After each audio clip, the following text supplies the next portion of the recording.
కార్యాలయంలో గట్టు రామచంద్రరావు మీడియాతో మాట్లాడుతున్నారు. లైవ్ లో చెప్తాం. వైఎస్ఆర్ కాంగ్రెస్ పార్టీ తెలుగు ప్రజల గుండె చప్పుడు అదే ఎన్నికలలో నిరూపించబడ్డదని కూడా మేము భావిస్తా ఉన్నాం. 15వ తారీఖు రిజల్ట్ కూడా అదే విధంగా ఉంటుందని మేము నమ్ముతా ఉన్నాం.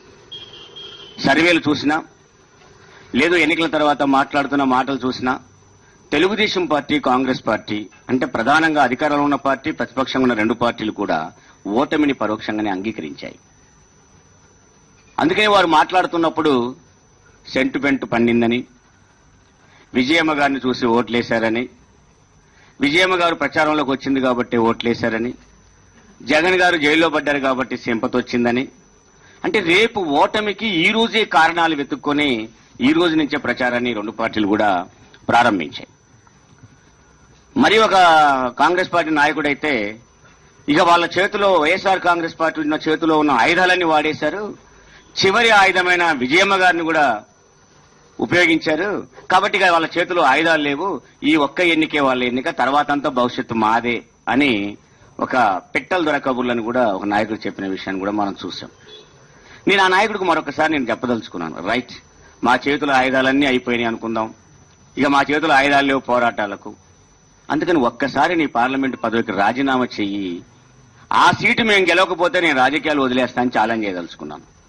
ఆయుధాలు ఉన్నాయి, నీ దగ్గర నీ చేతులు ఆయుధాలు ఉన్నాయి, భవిష్యత్తు నీదే అయినప్పుడు ఆ లగడపాటి రాజగోపాల్ నేను చెప్తా ఉన్నాను, నువ్వు రాజీనామా చేయి సీటుకి, మళ్ళీ తిరిగి వైఎస్ఆర్ కాంగ్రెస్ పార్టీ ఆ పార్లమెంట్ సీటు గెలవకపోతే ఆ రోజు ఛాలెంజ్ చేద్దామని చెప్పేసి కూడా నేను ఛాలెంజ్ చేస్తా ఉన్నాను.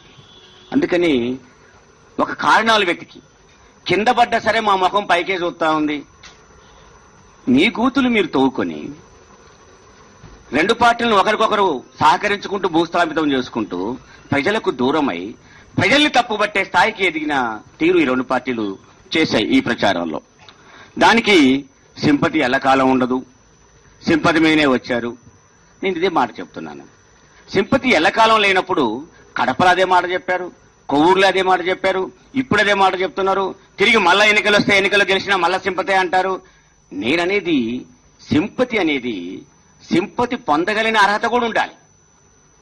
2004లో చంద్రబాబు నాయుడు చావు బతుకుల్లో అలిపిరి బ్లాస్ట్ లో బయటపడితే ఎందుకు సింపతి లేదు? మరి రాజశేఖర రెడ్డి గారు మరణిస్తే వందలాది మంది మరణించారు తప్ప చంద్రబాబు నాయుడుకి ఆ సింపతి ఎందుకు రాలేదు? సింపతి కూడా ఈ రోజు కడప ఎన్నికలలో ప్రారంభంలో సింపతి అన్నారు, ఎల్లకాలం నిలదన్నారు, మళ్ళీ ఇప్పుడు సింపతి అంటున్నారు. అంటే మీ ఓటమిని మీరు అంగీకరించే పరిస్థితుల్లో లేరు. అంటే మీ అభిప్రాయాన్ని బలవంతంగా ప్రజల మీద రుతున్నారు తప్ప ప్రజల అభిప్రాయాన్ని మన్నించే స్థితిలో లేరు. ఇలా ప్రజాభిప్రాయం ఏంటి? వైఎస్ఆర్ కాంగ్రెస్ పార్టీ చెప్పింది నిజమని, వైఎస్ఆర్ కాంగ్రెస్ పార్టీ వెంట మేము ఉంటామని, మా నాయకుడు వైఎస్ఆర్ జగన్మోహన్ రెడ్డి గారే అని వాళ్ళు స్పష్టంగా నమ్ముతున్నట్టు కనపడుతా ఉన్నది. రేపు ఎన్నికల్లో మీరు చెప్పే మాటల ప్రకారంగానే రేపు ఎన్నికల్లో వైఎస్ఆర్ కాంగ్రెస్ పార్టీ విజయాలు అవి నిరూపిస్తాయని మీ మాటల్లోనే కనపడుతా ఉన్నాయి. ఈ ఎన్నికల్లో రెండు ప్రచారాలు జరిగాయి. ఒకటి అవినీతికి వ్యతిరేకంగా పోరాటం చేస్తున్నాం అని ఒక ప్రచారం అవుతే, అవినీతి పేరుతో కుట్రబన్ని మా నాయకుడిని జైల్లో పెట్టారని చెప్పేసి రెండో ప్రచారం జరిగింది. ఈ రెండు ప్రచారంలో నీతికి అవినీతికి పోరాటం అని మీరే చెప్పారు. రేపు ఎన్నికల రిజల్ట్ వచ్చిన తర్వాత నీతి గెలిచింది, అవినీతి ఓడిపోయింది, కుట్రలు ఓడిపోయాయని మీరు అంగీకరిస్తారా అని స్పష్టంగా ప్రశ్నిస్తున్న వాళ్ళకు ముందు చెప్పండి ఆ విషయాన్ని. మేము కుట్రలవన్నీ ఓడిపోయాము, మేము అవినీతి పరులమై ఉండే ఓడిపోయాము, దొంగే రోడ్డు మీద పడి జనాన్ని జైల్లో వేయమని చెప్పినట్టుగా చంద్రబాబు నాయుడు రోడ్డు మీద పడి జనాన్ని జైలేయమని చెప్తా ఉన్నాడు. చివరికి రాజ్యాంగాన్ని గౌరవించలేదు, ఎన్నికల కమిషన్ ని గౌరవించలేదు, ఎన్నికల ప్రాసెస్ ని గౌరవించలేదు, ఎన్నికల రూల్స్ అండ్ రెగ్యులేషన్స్ ని వాళ్ళు పాటించలేదు, చివరికి జనాన్ని కూడా జైల్లో పెడతారు జాగ్రత్త అని బెదిరించే స్థితికి దిగారు. అంటే జనాన్ని, ప్రజల్ని అవమానపరిచారు, ప్రజల్ని మోసపోతున్నారు ప్రజలని చెప్పారు, ప్రజల్ని అవమానపరిచారు. కానీ ప్రజలు ఎప్పుడు నియంతృత్వం ఎదురొచ్చినా కూడా ఎదుర్కొన్న చరిత్ర ఉంది, ఇప్పుడు కూడా ఎదుర్కొన్నారు అనేది నేను చెప్పేది. 1978లో కాంగ్రెస్ పార్టీ 19 నెలలు నాయకుల్ని జైల్లో పెడితే 77 పార్లమెంట్ ఎన్నికలలో చిత్తుగా ఓడించిన చరిత్రని ప్రజలు చూపెట్టారు. 78 నుంచి ఇందిరాగాంధీని ఇదే విధంగా అణచివేసే చర్యలు తీసుకుంటే 80లో మళ్ళీ జనతా పార్టీకి బుద్ధి చెప్పారు. 84లో ఎన్టీ రామారావుని బలవంతంగా దించేస్తే తిరిగి ప్రజలు నిలబెట్టగలిగారు. ఈ రోజు కూడా కుట్రలతో కుతంత్రాలతో జగన్మోహన్ రెడ్డి గారి మీద చేసిన ఏదైతే మీరు చేశారో, ప్రజలకు వ్యతిరేకంగా చేశారో, దాన్ని కూడా ఈ ఎన్నికలు నిరూపించి ప్రజలు మరొకసారి నియంతృత్వాన్ని ఎదిరించి గెలవబోతున్నారని కూడా మరొకసారి నేను చెప్పదలుచుకున్నాను. వాళ్ళు చేసిన పనులు చూస్తే చాలా ఆశ్చర్యకరమైన పనులు చేశారు. ఎంత మిలాఖత్ అయ్యారంటే, స్వయంగా ఓటర్ల దగ్గరికి వెళ్లి వైఎస్ఆర్ కాంగ్రెస్ పార్టీకి ఓటేస్తట్టుగా ఉండనంటే 2,000 రూపాయలు చేతికి ఇచ్చి నువ్వు ఓటు కాడికి రాకుండా ఉండండి అని చెప్పారు. మరి అనంతపురం హెడ్ క్వార్టర్లోనైతే దాదాపు 5,000 నుంచి 10,000 ఇవి వైఎస్ఆర్ కాంగ్రెస్ పార్టీ ఏరియాలతో ఎస్టీలో బలహీన వర్గాలు ఈ పార్టీకి ఓట్లేస్తాయి అనుకున్న చోట చివరికి ఓట్లే లేకుండా చేశారు. ఒక సామాజిక వర్గం పేరు కనబడితే ఆ ఓట్లను తీసిపడేశారు. ఈ మాట మిగతా ఛానల్స్ అని కూడా చెప్పిన పరిస్థితి కూడా మనం చూస్తా ఉన్నాం. ఓట్లు తొలగించి పడేశారు. అంటే అన్ని వేలాది ఓట్లు ఏ విధంగా తొలగించబడతాయి ఇది ప్రభుత్వం కుట్ర లేకుండే అని. చివరికి మంత్రి గారు, అనంతపురంలో మంత్రి గారు అయితే తెలుగుదేశానికి ఓట్లు వేయండి డైరెక్ట్ గా చెప్పిన పరిస్థితి కనపడింది. ఇంతటి మ్యాచ్ ఫిక్సింగ్. అంటే ఎటు గెలవం కాబట్టి కనీసం వైఎస్ఆర్ కాంగ్రెస్ పార్టీకి వచ్చే మెజార్టీ అన్న తగ్గిద్దాం అని ఒక రకమైన ప్రయత్నం చేశారు. లాస్ట్కి ఎన్నికలకు ముందు జగన్మోహన్ రెడ్డి గారిని జైల్లో పెట్టి ప్రయత్నం చేశారు. ఒకటి, జగన్మోహన్ రెడ్డి గారిని జైల్లో పెట్టి సింపతి వచ్చింది కాబట్టి గెలిచాడని చెప్పుకోవడానికి, మా తప్పేం లేదు, సింపతి వచ్చింది కాబట్టి గెలిచాడు అని చెప్పడానికి. 2, అసలు జగన్మోహన్ రెడ్డి గారిని ప్రచారానికి పోకుండా చేయాలని చెప్పి విపరీతంగా దాడులు చేశారు. కుట్రలు బన్నారని కేసులు పెట్టారు. ఇప్పటికి కూడా బెయిల్ దొరకని పరిస్థితిలో ఇలా క్యాడర్ ఉన్నారు. బలవంతంగా బెదిరిస్తున్నారు. లోకల్ ఎమ్మెల్యే చెప్తే తప్ప పోలీస్ స్టేషన్ నుంచి విడిచిపెట్టం అని చెప్పేసి డైరెక్ట్ పోలీసులు చెప్తా ఉన్నారు. మరి పర్కాలోనైతే ఒక సిఐ డైరెక్ట్ గా మేము 2 సార్లు 3 సార్లు ఆయన మీద మేము కంప్లైంట్లు కూడా చేశాం. ఒక మహిళని స్పృహ కోల్పోయే పద్ధతిలో తలబగలు కొట్టిన చరిత్ర కూడా మనం చూసాం. అక్కడ స్వయంగా ఒక మాజీ పోలీస్ ఆఫీసరు పోలీసుల దగ్గరకు వచ్చి పోలీసులను కలిపి 15 వెహికల్స్ తెలుగుదేశం పార్టీ వెహికల్స్లతో కలిసి ప్రచారం చేశారు. ఎన్నికల నాడు కూడా, పోలింగ్ నాడు కూడా. ఇంతటి పచ్చి రాజ్యాంగ వ్యతిరేకత, పచ్చి ప్రజాస్వామ్య వ్యతిరేకత, పచ్చి నియంతృత్వాన్ని మన కళ్ళ ముందు చూపెట్టిన పరిస్థితి మనం చూసాం. అరెస్టులు చేశారు, కుట్ర కేసులు పెట్టారు, బ్యాండ్ ఓవర్ కేసులు పెట్టారు, విపరీతంగా కొట్టారు.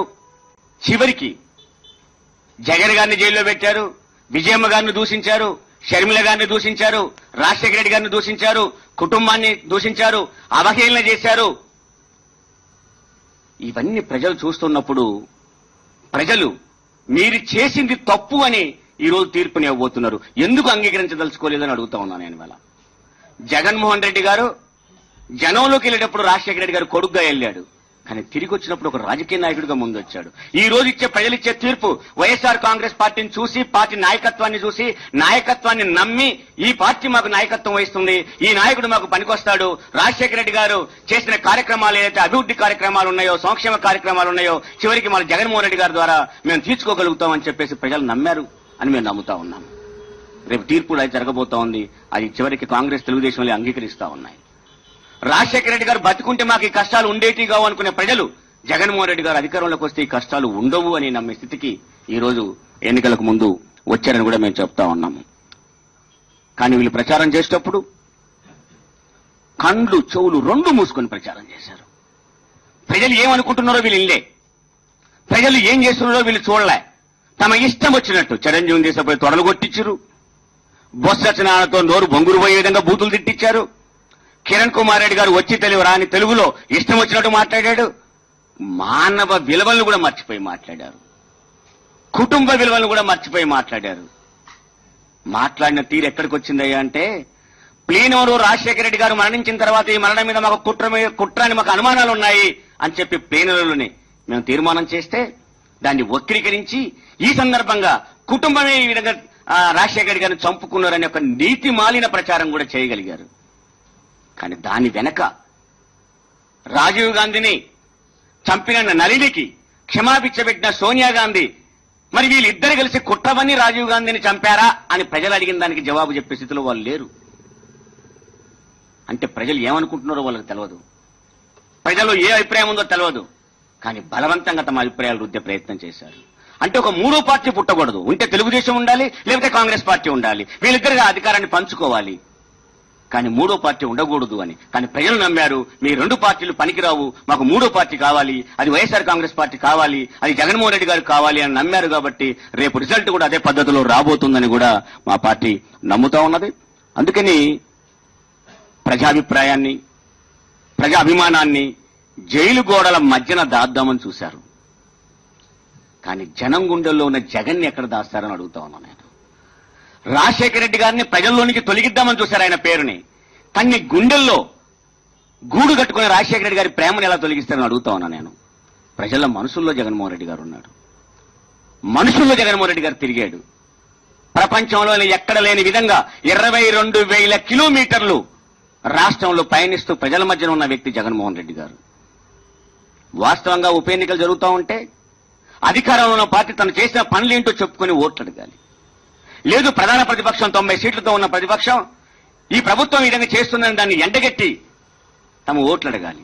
కానీ ఈ రెండు కలిసి చేసిన పని ఏంటంటే జగన్మోహన్ రెడ్డి గారిని తిట్టడం తప్ప వీళ్ళకు మరో పని లేదు. రైట్. నిన్న జరిగిన ఉప ఎన్నికల తీరుతెన్నులపై గట్టు రామచంద్రరావు మాట్లాడడం ఇప్పటి వరకు లైవ్ ద్వారా చూస్తారు.